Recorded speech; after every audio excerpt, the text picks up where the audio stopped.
Amen, le nom de Jésus est au-dessus de tout nom. Il est beau ce chant, ça proclame la vérité, c'est la vérité. Si nous ne croyons pas que le nom de Jésus il est au-dessus de tout nom, alors on n'a rien à faire ici.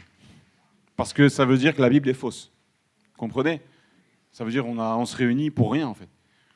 Mais le nom de Jésus est tout puissant. Amen. Il est au-dessus de tout. Merci à l'équipe de louanges. On va partager ensemble ce matin une thématique très simple sur la transformation. On va dire, peut-être c'est le dernier message, en tous les cas, me concernant, sur cette thématique-là. Mais c'est peut-être la plus importante, en tous les cas, à mon avis. On va parler simplement ce matin d'être transformé pour être prêt. Transformé pour être prêt. Naturellement, l'homme n'est pas un homme spirituel, nous sommes des êtres charnels. Paul dit même vendus au péché, vous voyez. Mais l'œuvre de Dieu en nous, l'œuvre de Christ en nous, eh bien, nous prépare, nous transforme pour être prêt. Prêt à quoi ? Eh bien, prêt au combat. Prêt au combat. Notamment, un des combats, on appelle ça le combat de la foi, le combat de la vie chrétienne. Dans la réalité qui est la nôtre aujourd'hui, ne devons pas oublier que la foi chrétienne n'est pas une philosophie de vie. Ce n'est pas quelque chose de sympa, vous voyez. L'Église, ce n'est pas un truc sympa. L'Église, c'est le rassemblement des croyants qui ont décidé de placer leur foi en ce nom merveilleux, le nom de Jésus. Et parce qu'on place notre foi, eh bien, on rentre dans la catégorie des disciples du Christ et on rentre dans une guerre. Vous voulez, tout ce que je dis ici, Jonathan, c'est pareil, tous les orateurs, il faut que ça soit scripturaire, biblique, enraciné dans la parole. Ce n'est pas nous qui racontons nos fables, vous voyez. On va lire dans Apocalypse, chapitre 12, verset 17. C'est un texte qui parle du diable à un moment donné dans l'Apocalypse. Apocalypse 12, verset 17. Il est dit « Et le dragon fut irrité contre la femme. » La femme, c'est l'Église, c'est l'image de l'Église. « Et il s'en alla faire la guerre au reste de sa postérité. » À ceux qui gardent les commandements de Dieu et qui ont le témoignage de Jésus. Amen. Le diable va faire la guerre ici, et c'est ce qu'on vit maintenant. Il fait la guerre à qui ? Eh bien, à ceux qui gardent les commandements de Dieu et qui ont le témoignage de Jésus. Il fait la guerre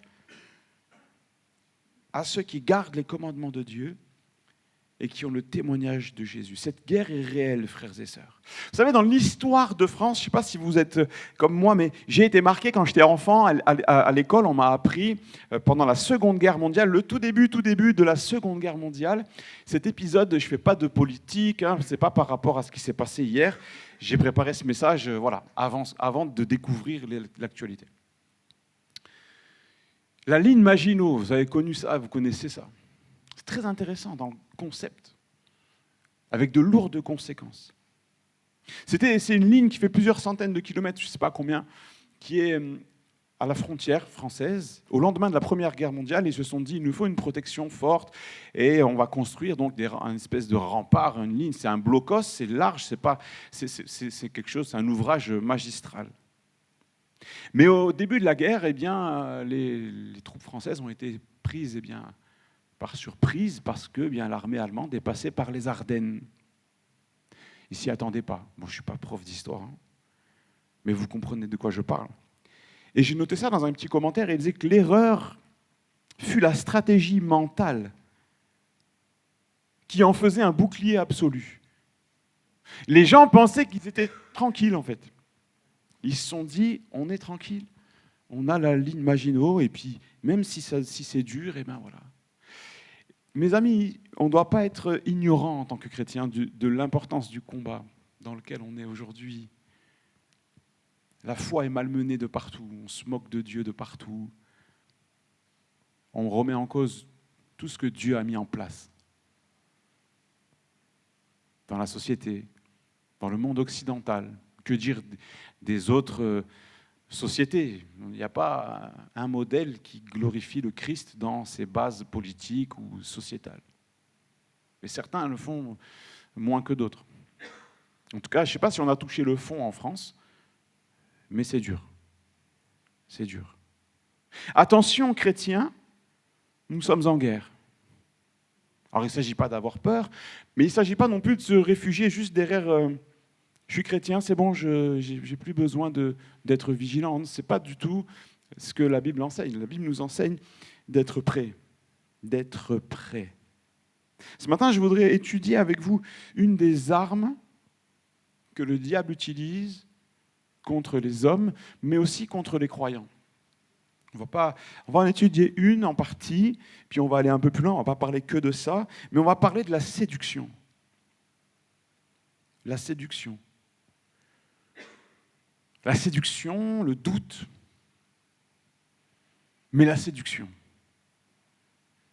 Genèse 3, gymnastique biblique ce matin, c'est la rentrée, voilà, sortez vos Bibles, n'ayez pas peur, faites pas les timides. On n'a plus de Bible, c'est la nouvelle année, c'est fini, non ? Je vous invite à vous procurer un ouvrage. Moi, ça fait ma 3e année où j'ai un livre qui m'accompagne tous les jours, c'est un livre d'études, ça t'accompagne pour lire la Bible. J'en fais souvent la promotion de ce livre. Peut-être qu'un jour, j'aurai des parts dessus, je ne sais pas. Mais ça s'appelle « Le Dieu qui se dévoile ». C'est très intéressant. J'ai envoyé à Virginie, donc à la bibliothèque, pour qu'éventuellement elle puisse vous le proposer un de ces jours. « Le Dieu qui se dévoile » de Carson. Carson, c'est un théologien. Mais bon, si j'ai bien compris, il a repris un plan qui existait depuis le 19e siècle. Et il a un peu... Voilà. Ce qui est très intéressant, c'est que tu peux lire la Bible comme dans tous les plans de lecture. D'ailleurs, je vous encourage à y aller, voir à la bibliothèque. Ils ont plein de choses super intéressantes, notamment les calendriers Bonne Semence. Ça a déjà commencé la nouvelle année, vous avez compris. Mais il y a encore pour les dimanches 4 et 11 février, donc aujourd'hui et dimanche prochain. En tout cas, frères et sœurs, un des remèdes face à la séduction, c'est la lecture de la parole de Dieu. Ça va ? On va y revenir dans un instant. Donc le livre, il est super intéressant, il t'accompagne avec des méditations claires de textes bibliques au quotidien. Dès le commencement, Genèse 3, verset 1, « Le serpent était le plus rusé de tous les animaux des champs que l'Éternel Dieu avait fait. Et il dit à la femme, « Dieu a-t-il réellement dit ?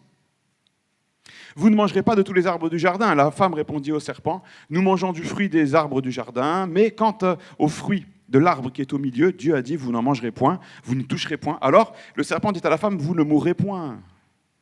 Mais Dieu sait que le jour où vous en mangerez, vos yeux s'ouvriront. » Il amène une autre vérité, vous voyez ? Que vous serez comme des dieux, connaissant le bien et le mal. La femme vit que l'arbre était bon à manger et agréable à la vue. Vous voyez ? La vue de la femme change après la parole du diable. Vous avez vu ça ou pas ?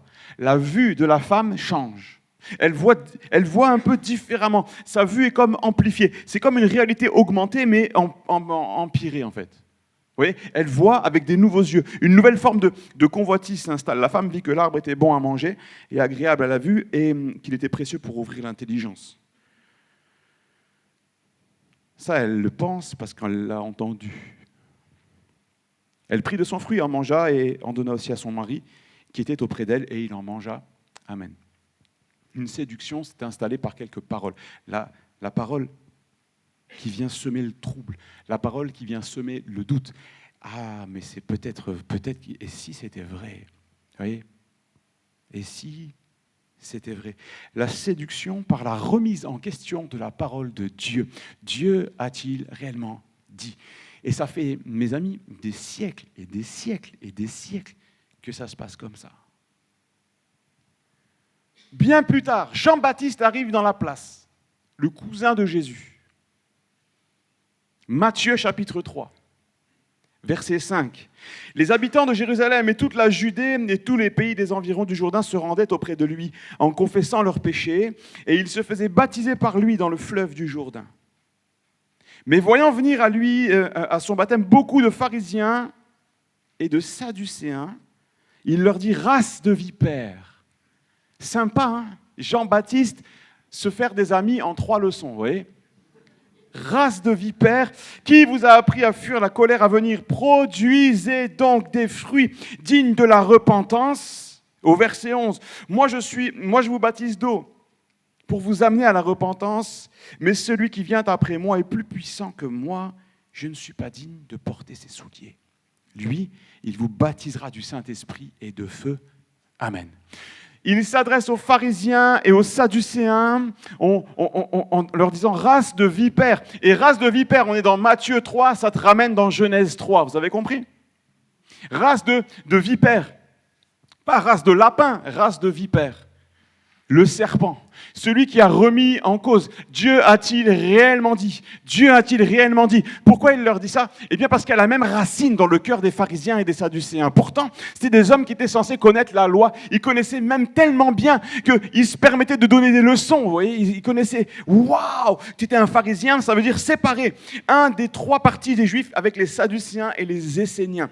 Leur groupe apparut, semble-t-il, par réaction contre l'inclination de certains Juifs pour les coutumes grecques. Donc au début c'est bien, vous voyez les pharisiens ils sont là, ils disent non, coutumes grecques, mais attention, nous restons du peuple de la parole de Dieu. Et puis ils vont commencer les amis à se mettre un petit peu, se gonfler un peu d'orgueil. Et Jésus ira jusqu'à les qualifier de sépulcres blanchis, c'est terrible, des sépulcres blanchis. La piété devient formalisme. L'acte extérieur étant le plus important que la disposition de cœur. Jésus déclare que les interprétations rabbiniques traditionnelles n'avaient rien d'obligatoire. Jésus va mettre les pieds dans le plat. Les pharisiens du début se distinguaient par leur droiture et leur courage, puis le niveau moral et intellectuel de leurs successeurs baissa et Jean-Baptiste les traita de race de vipères, bien qu'il y eût des hommes sincères comme Nicodème, Gamaliel, Paul, etc. Les Sadducéens, c'était des justes, ça veut dire les justes. Parti religieux parmi les Juifs du temps de Christ qui niaient que la loi orale était une révélation de Dieu. Ils niaient la résurrection des corps, l'immortalité de l'âme, l'existence des esprits et des anges, à laquelle ils s'opposaient fermement. Et vous voyez, Jésus va se retrouver face à ces personnes-là, il va les aimer, néanmoins il va leur dire la vérité. Race de vipères, dira Jean-Baptiste. On retrouve ici, pourquoi on fait un parallèle entre Genèse 3 et Matthieu 3 ? Eh bien, parce qu'on trouve dans les paroles des pharisiens à ce moment-là et des sadducéens, ils remettent en cause, comme le diable l'a fait, Dieu a-t-il réellement dit ? Eux, ils vont remettre en cause Jésus, mais directement. Ils vont le confronter. Ils vont vouloir le précipiter d'en haut d'une falaise. Ils vont vouloir stopper le ministère naissant de Jésus, qui a commencé à l'âge de 30 ans. Ainsi, on retrouve ici les racines de la vipère, du serpent, qui vient là en disant « mais je remets en cause la parole, c'est faux. La messianité de Jésus, ils diront c'est faux. La divinité de Christ, ils diront c'est faux. Ils diront nous connaissons son père et sa mère. D'où il vient celui-là ? Frères et sœurs, la méthode est toujours la même. Cette analogie forte entre le serpent de Genèse 3 et race de vipères, c'est tout simplement parce qu'ils ont remis en question la parole. Et Jésus, quand on lit Jean 1, c'est la parole de Dieu faite chair. Tu remets en cause Jésus, tu remets en cause la parole de Dieu. Amen. Amen. Ça va ? Ambiance pertusienne, tout va bien ? Plus tard, Jésus leur dira « pharisiens aveugles ». Alors là, il est encore dans notre... pharisiens aveugles, c'est Matthieu 23, 26. Nettoie premièrement l'intérieur de la coupe et du plat, afin que l'extérieur devienne net. Malheur à vous. Alors là, il y en a beaucoup des malheurs à vous. Jésus, il leur a pas fait de cadeau. Malheur à vous, scribes et pharisiens hypocrites. Oh là là. Moi, si j'avais été à côté de Jésus, je me serais fait comme ça. Salut, ça va, ouais. Tu sais, les gens, ils les connaissaient, les pharisiens. Tu les connaissais, les gens. Ils vivaient dans le même endroit. C'était pas des mégalopoles de 75 millions d'habitants. C'était, on va dire, c'était petit. C'était à l'échelle humaine. Les pharisiens, tu les passais devant le temple, tu les voyais, tu fais un salut respectueux, bonjour frère, shalom et tout ça. Ouais. Et là, race de vipères, hypocrite, aveugle, waouh, sépulcre blanchi. Bonjour l'ambiance. Malheur à vous, scribes et pharisiens hypocrites, parce que vous ressemblez à des sépulcres blanchis qui paraissent beaux au dehors et qui, au dedans, sont pleins d'ossements, de morts et de toute espèce d'impureté. Vous de même, au dehors, vous paraissez juste aux hommes, mais au dedans, vous êtes pleins d'hypocrisie et d'iniquité. Amen. Bon, alors vous l'avez compris ce matin, et vous m'avez vu venir avec mes gros sabots. Vous m'avez vu venir. Moi, mon but dans la vie, ce n'est pas de m'attaquer aux pharisiens. C'est de parler de nous. Frères et sœurs, est-ce qu'on attache vraiment beaucoup d'importance, nous aussi, à l'apparence, au détriment de l'intérieur? Est-ce qu'on oublie parfois de passer du temps au pied du Maître pour qu'il épure notre âme, pour qu'il nous dépouille de nous-mêmes, de notre excès d'orgueil, notre excès de chair? Est-ce qu'on oublie, nous aussi, que la clé de la gloire, c'est l'abaissement aux pieds de Jésus? Et ce n'est pas ce qu'on montre aux gens. C'est pas ce qu'on montre aux gens. Alors vous allez me dire, Alain, toi, c'est facile, tu es là, tu es pasteur, tu as une Bible. Ouais, c'est vrai. Mais on doit tous faire attention. Jusqu'au bout. Il n'y en a pas un qui est plus grand que l'autre. Ah, a compris ça? À un moment donné, les disciples, ils vont dire, mais c'est qui le plus grand? Peut-être il y en a un ici, il se dit, mais c'est moi le plus grand. Ben non, c'est pas toi. Il faut que tu sois le serviteur de tous. Et nous voulons être serviteurs les uns des autres. Nous voulons que le Seigneur soit glorifié au travers de nous. Au travers de notre abaissement devant lui, il est glorifié. Quand il trouve un cœur humble, le Seigneur est honoré. Quand il trouve quelqu'un qui dit, Seigneur, je te confie ma vie, je suis faible, je te demande pardon, transforme-moi, change-moi. Eh bien, le Seigneur, il est glorifié. La Bible donne cette expression, il prend plaisir en lui. Il prend plaisir en lui. Comme un lieu, vous voyez, t'es chez des gens, t'es content d'y être. C'est vrai ou pas? Eh ouais, t'es bien reçu. Eh bien, Jésus, c'est pareil, il est content. Il prend plaisir en lui, en elle, il est content. Et puis, il y a des gens, c'est pas le même. Mayonnaise, tu vois. Il est moins content. Et on peut attrister le Seigneur, attrister le Saint-Esprit. Attrister le Saint-Esprit. J'ai une blague dans ma tête, mais je me dis non, c'est pas le moment. C'est pas le moment. Alors au lieu de faire une blague, je vais boire. Ça va? Ça, je me concentre.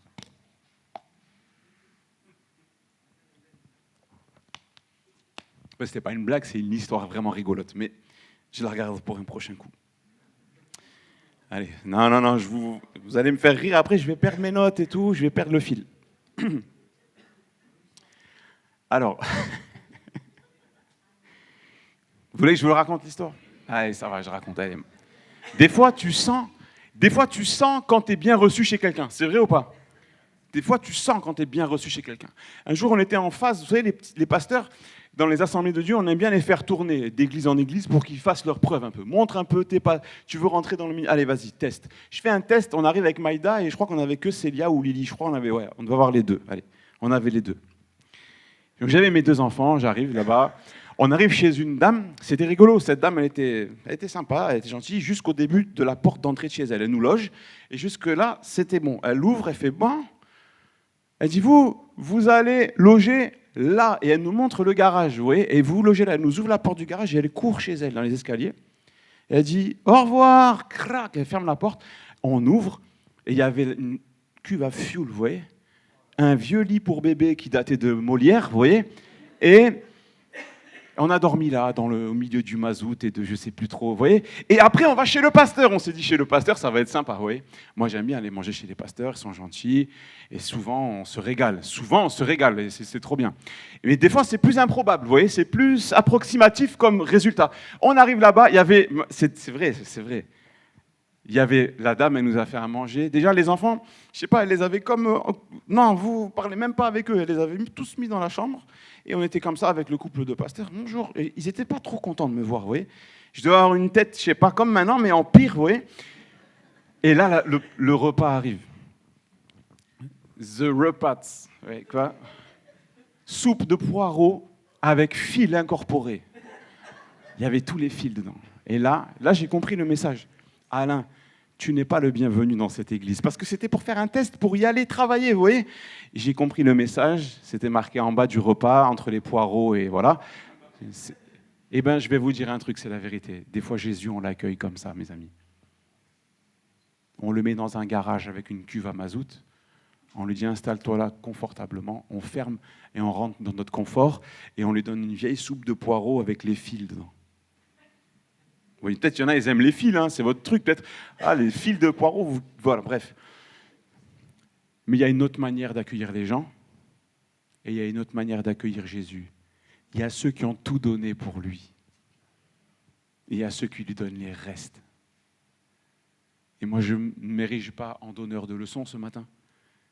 Je dis pardon, Seigneur, pour toutes les fois où je t'ai mal reçu.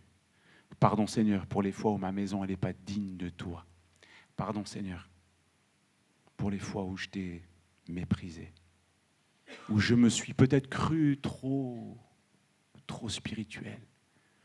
Et alors que j'étais rien du tout. La Bible dit même qu'on peut se séduire nous-mêmes, frères et sœurs. On a vu le diable qui séduit, mais on peut se séduire nous-mêmes. 3-4 textes. Jacques 1, 22, dans la version Darby. C'est dans la version Darby que vous retrouvez le mot séduction. Dans les autres textes, c'est dit autrement, mais le vrai mot, puisque la Darby, c'est la plus fidèle, en tous les cas, par rapport à second, au texte en hébreu, c'est bien le mot séduire. Eh bien, il est dit, Jacques 1, 22, mais mettez la parole en pratique et ne l'écoutez pas seulement, vous séduisant vous-même. Celui qui écoute la parole, c'est qui remplit sa tête. Il connaît bien. Il y a des gens, ils peuvent te citer les Écritures par cœur. Mais il se séduit lui-même parce qu'il ne la met pas en pratique. 1 Jean 1,8. Si nous disons que nous n'avons pas de péché, moi je n'ai pas de péché, ouais. Je n'ai pas de péché. Nous nous séduisons nous-mêmes et la vérité n'est pas en nous. Et le verset d'après, c'est si nous confessons nos péchés à Dieu, il est fidèle et juste pour nous les pardonner et nous purifier de toute iniquité. Et on va y venir, frères et sœurs, à la puissance de ce mot, la confession. Mais vous voyez, on peut se séduire nous-mêmes. On dit qu'on n'a pas de péché, on est au-dessus de tout ça, nous. Oh là là, tel frère, je l'ai vu, il s'est mis en colère, il s'est fâché. Oh là là, telle sœur, et je l'ai vue là, elle est allée au cinéma, elle a vu un film là, je suis sûr que c'était pas bien. Oh là là, tel frère là, je suis allé chez lui et je me dis, il a bu l'apéritif là, et je suis sûr, il a remis la bouteille dans le placard, je suis sûr que lui, il doit boire beaucoup. Frère, occupe-toi de tes affaires. Occupe-toi de la poutre. Occupe-toi de la poutre. Jacques 1, 26, si quelqu'un pense être religieux et qu'il ne tienne pas sa langue en bride, mais qu'il séduise son cœur, le service religieux de cet homme est vain. Je relis dans cette traduction. Ah, t'as trouvé la Darby, génial. Vous avez vu? Il séduit son cœur. Tu te confortes. Tu te flattes toi-même. Ah. Il pense être religieux. Seigneur, je viens à l'église, moi, tous les dimanches. Je connais tous les pasteurs de l'église de Pertuis depuis le fondement, depuis Vercingétorix, j'étais là. Je les connais tous. Mais si tu ne tiens pas ta langue, tu séduis ton cœur, ton service, il est vain. Galates 6, 7, c'est le dernier. Ne soyez pas séduits. On ne se moque pas de Dieu, car ce qu'un homme sème, cela aussi, il le moissonnera. La séduction, c'est de croire qu'on va récolter autre chose que ce qu'on a semé, frères et sœurs. On s'auto-persuade. On s'auto-séduit. Oh, t'inquiète pas, ça va aller. Oui, ça va aller, mais change, mon frère. Change, ma sœur. Change, Alain. Change. Les deux mots grecs ici qui parlent d'égarement, ou de séduction, pardon, qui parlent de séduction, il y en a un, c'est pour l'égarement, et l'autre, la tromperie. Égarer, ça veut dire se séduire soi-même, ça veut dire tu te perds. Tu prends une fausse direction, tu es en train de te perdre. Tu es en train de te perdre. Et mon désir vraiment, s'il y a quelqu'un qui est en train de se perdre, que le Seigneur te ramène à lui, comme un bon GPS là. Tourne à droite, reviens, dépêche-toi. Et l'autre, c'est apatao dans le grec, ça veut dire tromper, tromper avec une fausse vérité? Dieu a-t-il réellement dit? Et puis il lui donne tout un descriptif sur l'arbre. Ces 2 mots, c'est important. Ok. Je voudrais continuer. Maintenant, on a parlé de ce que la séduction, c'est remettre en cause la parole de Dieu. Vous êtes d'accord avec moi? On l'a dit. Maintenant, je voudrais aller dans l'analyse de ce que la parole de Dieu dit d'elle-même. Hébreux 4, verset 11. Efforçons-nous donc d'entrer dans ce repos, afin que personne ne tombe en donnant le même exemple de désobéissance. Car la parole de Dieu est vivante et efficace. Plus tranchante qu'une épée quelconque à 2 tranchants, pénétrante jusqu'à partager âme et esprit, jointure et moelle. Elle juge les sentiments et les pensées du cœur. Nulle créature n'est cachée devant lui, mais tout est à nu et découvert aux yeux de celui à qui nous devons rendre des comptes. On pourrait faire passer des frères et sœurs de l'Église au micro ce matin et leur demander, mais comment la parole de Dieu, elle est vivante pour toi? Comment la parole est-elle efficace pour toi? Vous avez vu ces mots? Vivante, efficace. Elle partage l'âme et l'esprit. Elle juge les sentiments et les pensées du cœur. C'est le même mot que quand il est dit, elle est vivante. C'est comme il est dit dans Hébreux 3,12, le Dieu vivant. Le Dieu vivant, c'est cette même vie qui est dans notre Dieu tout-puissant, qui est dans la parole. Elle est vivante. C'est le même mot. La parole, elle est vivante. Il y a une traduction qui s'appelle la traduction parole vivante. Amen. Au sujet d'Abraham, écoutez bien, il est notre Père dans Romains 1,17, devant lequel, celui auquel il a cru. Dieu qui donne la vie aux morts et qui appelle les choses qui ne sont point comme si elles étaient. Amen. Amen. Frères et sœurs, Dieu appelle à la vie. Parce que sa parole, quand il parle, elle donne la vie. Ainsi, il nous faut comprendre que quand le diable remet la parole de Dieu en cause en disant « Dieu a-t-il réellement dit ?» Derrière, il y a un objectif, c'est de stopper la vie, de stopper la propagation de la vie. Jésus a dit « Je suis le chemin, la vérité et la vie ». Il est la parole de Dieu faite chair. Relisez le prologue de l'évangile de Jean, Jean chapitre 1. Ainsi, le but du diable, c'est de stopper la propagation de l'évangile, mais aussi la proclamation de l'évangile, le partage de la parole de Dieu. Mais nous voulons continuer à la serrer dans nos cœurs, nous en nourrir parce qu'elle est vivante. Et parce qu'elle est vivante et que je m'en nourris, eh bien, la vie du Seigneur pénètre mon âme. Séparer âme, jointure et moelle, ça veut dire qu'elle pénètre à l'intérieur de nous-mêmes. Dans notre essence, dans ce lieu secret où Dieu seul sait ce qui se passe. Parce que peut-être, vous savez, dans nos vies, on a tous un passé différent. Il y a peut-être des zones de souffrance, des zones de turbulence, des zones où on ne comprend pas tout. Mais même là, la parole de Dieu pénètre, alléluia. Et elle peut faire son œuvre. Et elle peut bénir, fortifier, encourager, relever, façonner, consoler, libérer. Peut-être que quelqu'un, vous voyez, au fil des années, eh bien, il est tombé dans des carcans, dans des griffes de l'adversaire. Eh bien, la parole de Dieu, souvent, on attend un grand homme de Dieu, un grand prophète des nations. Mais la parole de Dieu, laisse-moi te dire cette vérité ce matin. La parole de Dieu, elle est suffisante. La parole de Dieu, elle est suffisante. Elle est vivante. Elle est efficace, nous dit la parole d'elle-même. La parole de Dieu est vivante, elle travaille nos cœurs. Elle perce la cuirasse de l'orgueil. Elle perce la cuirasse de l'illusion, vous voyez, de l'intellectualisme, de ceux qui se pensent peut-être ce qu'ils ne sont pas. En lisant la parole, c'est comme un miroir. Tu te vois tel que Dieu te voit. S'il y a de l'orgueil, Dieu te le montre. S'il y a du péché, il te le montre. Matthieu 7, 28, il dit, ils étaient frappés par sa doctrine. Acte 2, 37, ils ont le cœur vivement touché. Oui, la parole de Dieu touche nos cœurs vivement. Elle amène de la vie. Elle atteint les profondeurs de l'homme. Elle amène de la lumière là où c'est sombre. Elle dévoile le péché, pas pour nous écraser, mais pour que nous en débarrassions, pour que nous l'amenions au pied de la croix, là où Jésus a dit « Père, pardonne-leur parce qu'ils ne savent pas ce qu'ils font. » Alléluia. Le pardon émane de la croix. La croix, elle est relatée où? Pas sur BFM TV. La croix est relatée dans la parole de Dieu. Mes amis, c'est ce livre merveilleux que le Seigneur a mis à part. C'est notre nourriture. Nourris-toi de la parole. Nourris-toi de la parole. Dans ce contexte-là, on a lu Genèse 3, on a lu Matthieu 3, et je veux revenir dans Matthieu chapitre 3. Matthieu chapitre 3, on a parlé de Jean le Baptiste, Et on voit au verset, on va lire peut-être à partir du premier verset, s'il te plaît.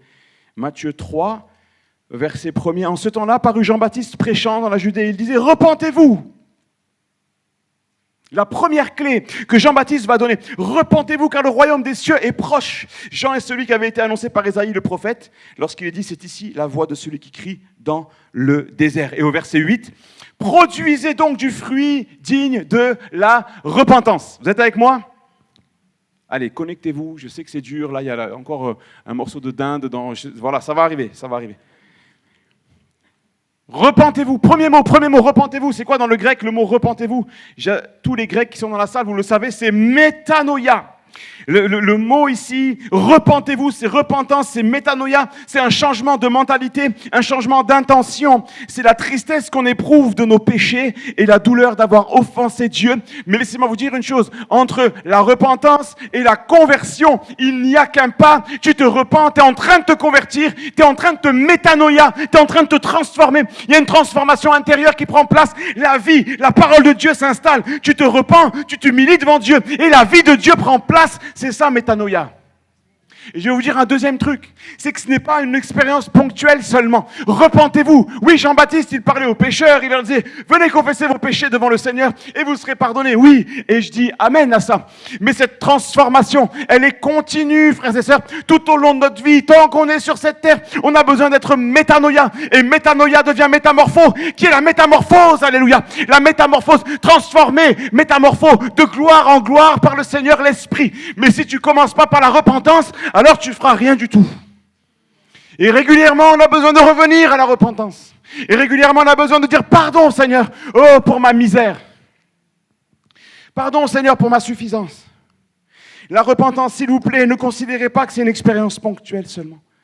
C'est une transformation tout au long de notre vie. Et je m'arrête sur ces deux mots qu'on a vus ensemble. Métanoïa, transformation. Et juste avant, on a vu la séduction. La séduction t'attrape. Elle te fait descendre dans les antres de l'enfer. La métanoïa, elle t'attrape. Elle te fait monter vers la gloire de Dieu. La séduction face à la repentance. Le pouvoir d'attraction du péché face au pouvoir de la repentance. Et celui qui décide dans quelle direction il s'en ira, c'est nous.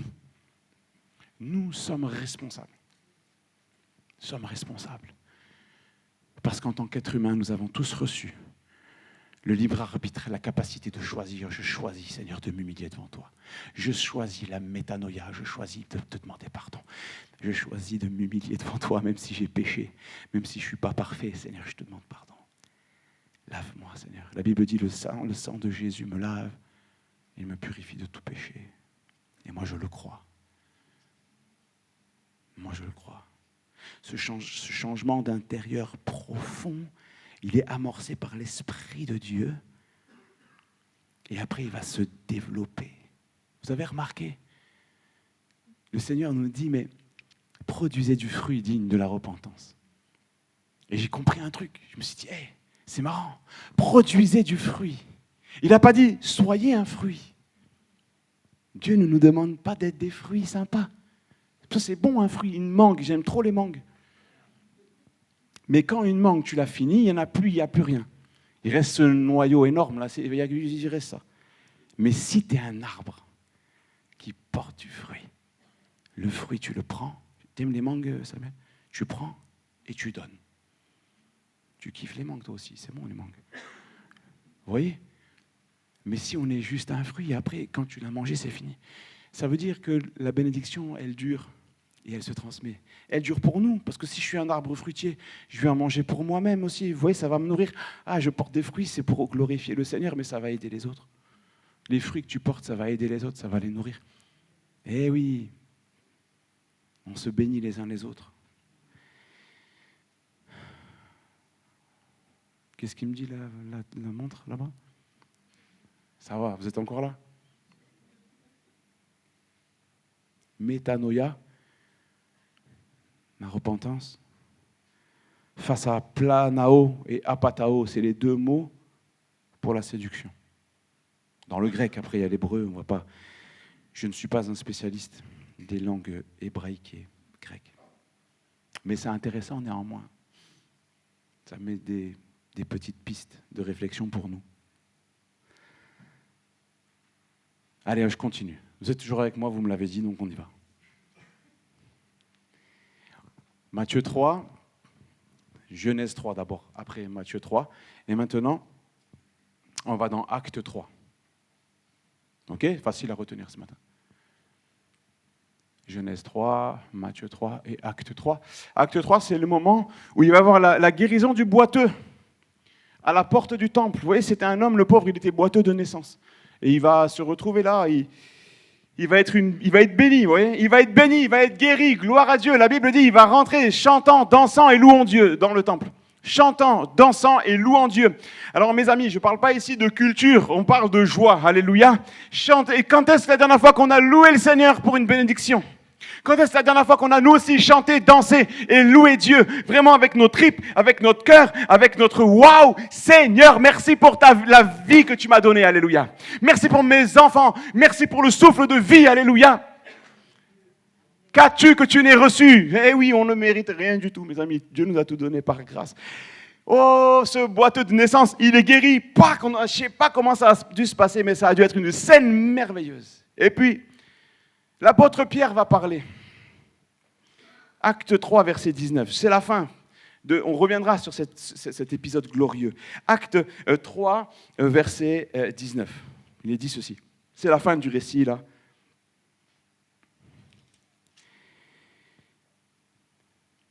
Repentez-vous donc. Il parle aux gens, il leur dit encore la même chose. Métanoïa. Repentez-vous donc et convertissez-vous pour que vos péchés soient effacés, afin que viennent des temps de rafraîchissement.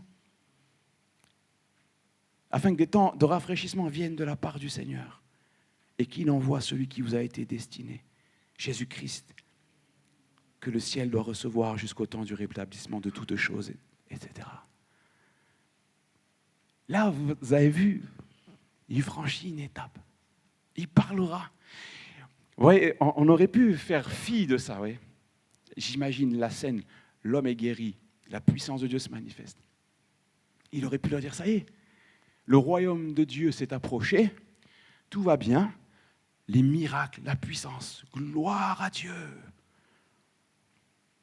Oui, les miracles, la puissance, gloire à Dieu, mais la repentance. Repentez-vous et convertissez-vous. La base, c'est la même. On est en 2026, l'évangile ne change pas. C'est la vieille parole de Dieu, alléluia. C'est la vieille Bible, c'est la vieille parole de Christ. Il n'y a pas de nouvel évangile. Il n'y a pas de nouvel évangile. Il n'y a pas de nouvelle manière d'apporter l'évangile. Si c'était d'avoir un micro et des enceintes, c'est super, merci Seigneur pour la musique, la guitare et tout ça. Mais il n'y a pas de nouvelle théorie, il n'y a pas de nouveaux textes, il n'y a rien de nouveau sous le soleil parce qu'on a Jésus et il ne change pas, il est Dieu. Il était, il est et il sera. Amen. Repentez-vous, convertissez-vous et que vos péchés soient effacés afin que des temps de rafraîchissement. Et c'est quoi ces temps de rafraîchissement ? On est dans Acte 3. Il vient d'avoir Acte 2. Eh oui, vous avez compris. 2, c'est avant le 3. Les temps de rafraîchissement. Waouh! L'Esprit de Dieu est répandu. Les gens sont en feu. L'Église est en train de se développer. Elle est au balbutiement de l'explosion qui va la propager dans le monde entier, dans tout le bassin méditerranéen et jusqu'en Chine, aux États-Unis, de partout, l'Amérique du Sud, de partout. Même, je suis sûr qu'au pôle Nord, il y a des églises. Gloire à Dieu. Jusqu'aux extrémités de la terre. Et c'est parti de ce moment-là où il y a eu une ébullition, une effusion. Là, le Saint-Esprit est descendu parce qu'il y avait des gens qui se sont repentis, qui se sont convertis et qui ont cherché Dieu de tout leur cœur. Leurs péchés ont été effacés et les temps de rafraîchissement sont venus. Seigneur, mes amis, on n'a pas besoin, nous aussi, de temps de rafraîchissement. On n'a pas besoin de temps de rafraîchissement. Il y en a 2 qui ont dit oui, mais frère, sœur, est-ce que tu n'as pas besoin, toi aussi ? Moi, j'ai besoin d'un temps de rafraîchissement. J'ai pas le temps d'aller en Chine ou je ne sais pas où pour être rafraîchi par la présence de Dieu. On est ensemble, on est réunis. Là où 2 ou 3 sont réunis en mon nom, je suis au milieu d'eux. Frères et sœurs, prions pour des temps de rafraîchissement dans l'Église. Amen. Prions pour des temps de rafraîchissement. On va avoir notre semaine de prière fin janvier. Seigneur, des temps de puissance, d'onction, de révélation, que ta parole vienne impacter nos vies. Et à chaque fois qu'on se réunit, attendons-nous à cela. Attendons-nous à un temps de rafraîchissement, de visitation, à un temps où le Saint-Esprit est à l'œuvre. Et ces textes-là, ces textes clés, ils forment ce qu'on appelle l'Évangile, la bonne nouvelle. Jésus sauve, Jésus guérit, Jésus baptise du Saint-Esprit, Jésus revient. Amen. Jésus sauve, Jésus guérit, Jésus baptise du Saint-Esprit et Jésus revient. Et il n'y a pas de subterfuge, et il n'y a pas de chichi. Il y a la parole de Dieu. Et il y a ce mot tellement puissant, métanoïa. Métanoïa. Métanoïa. Un jour, il y avait un jeune prédicateur. Il prêchait pour la première ou deuxième fois. Il vient tout humble. Il monte sur l'estrade et il fait tout ce qu'il peut. Il parle et il prêche. Et quand il redescend, quelqu'un vient le voir et il lui a dit « T'as prêché comme en 1950 ?» Et le jeune frère, il lui a dit « J'aurais aimé prêcher comme il y a 2000 ans. » Et bim, dans tes dents. C'est du bon français, ça. C'est pas de grec ou du latin. Vous voyez, mes amis, revenons à la base. Métanoïa. Métanoïa. La repentance. La transformation. Je m'abaisse devant toi, Seigneur. Je me repens. Et je crois que tu veux transformer encore ma vie, m'amener un peu plus loin. M'amener un peu plus loin dans la foi, dans la joie intérieure, dans la sanctification, dans la puissance du Saint-Esprit. Parce que eux, là, les premiers, les Actes 3, là, l'équipe de Actes 3, ils n'avaient pas besoin de grands discours. Hein, Daniel? Ils n'avaient pas besoin de grands séminaires, de tout ce que tu veux. Ils ont eu la gloire de Dieu. Et le premier mot qu'il leur dit, il aurait pu leur sortir un truc, tu vois, un truc puissant, Pierre. Une nouvelle, tu vois, non, il dit, non, mais repentez-vous. C'est tout. Non, il dit aussi, convertissez-vous. C'est tout, mais c'est tout. Et des temps de rafraîchissement viendront sur vous. Moi, j'ai besoin de temps de rafraîchissement personnel. Et mon devoir, mon rôle en tant que pasteur, c'est de tout faire, mes amis. Pas pour vous embobiner avec des salades, mais pour qu'ensemble, on puisse aller au pied du Maître. Pour qu'ensemble, on puisse être transformés. Transformés, métanoïa. Amen. Jésus, nous sommes devant toi et je te prie pour cette Église. Nous voulons aller de l'avant ensemble. Seigneur, nous voulons aller de l'avant ensemble. Nous prions pour cette nouvelle année 2026.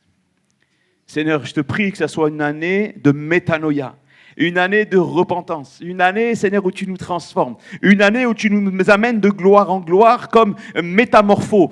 Seigneur, nous voulons, Seigneur, nous rapprocher de toi, nous voulons nous délester, Seigneur, nous dépouiller de nous-mêmes, enlève de notre cœur ce qui n'est pas à ta gloire, Seigneur, transforme nos pensées, transforme notre manière de vivre, notre manière d'être, et Seigneur, que dans cette Église, des hommes et des femmes qui sont passés par la nouvelle naissance, par ce métanoïa, et Seigneur Jésus puisse, bien, être des porte-paroles de l'Évangile, des ambassadeurs de Christ.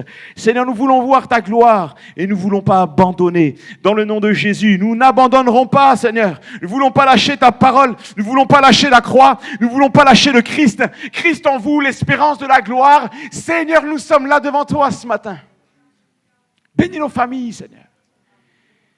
Nous voulons nous attendre au meilleur, Seigneur, parce que tout est possible à celui qui croit, Seigneur. Alléluia. Ce boiteux du temple est reparti guéri. La Bible dit qu'il est reparti avec ce mot, nous dit que ce n'est pas juste une guérison, Seigneur. Tu nous dis, tous ses membres étaient intacts. Tu l'as béni. Seigneur, viens bénir mes frères et mes sœurs ce matin. Je prie pour un temps où l'onction de Dieu descend. dans nos vies, dans nos familles, dans nos foyers, dans nos corps. Seigneur, nous ne voulons pas abdiquer face à la maladie, nous voulons continuer à prier. Nous voulons continuer à te chercher. Nous voulons continuer à chercher ta face et à crier à Dieu pour nos amis malades.